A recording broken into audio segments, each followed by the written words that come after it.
Now coming to the direct answer, the SAMSS for a power cable is 15 SAMSS 502.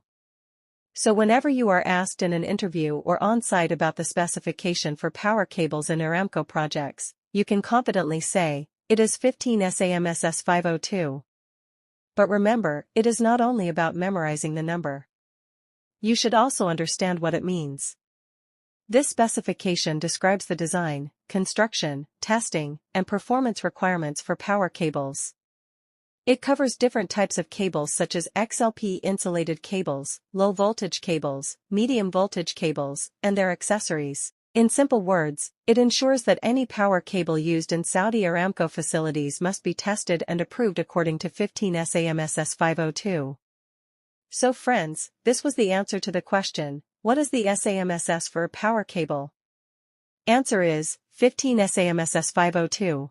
Example, the cable that connects a motor starter button to a control panel is a control cable.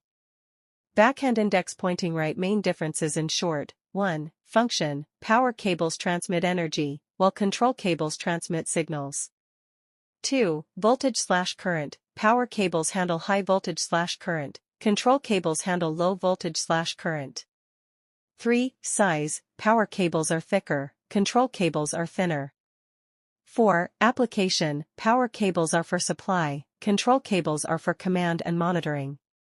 So friends, next time when you see a cable in a system, you can easily identify whether it's a power cable or a control cable.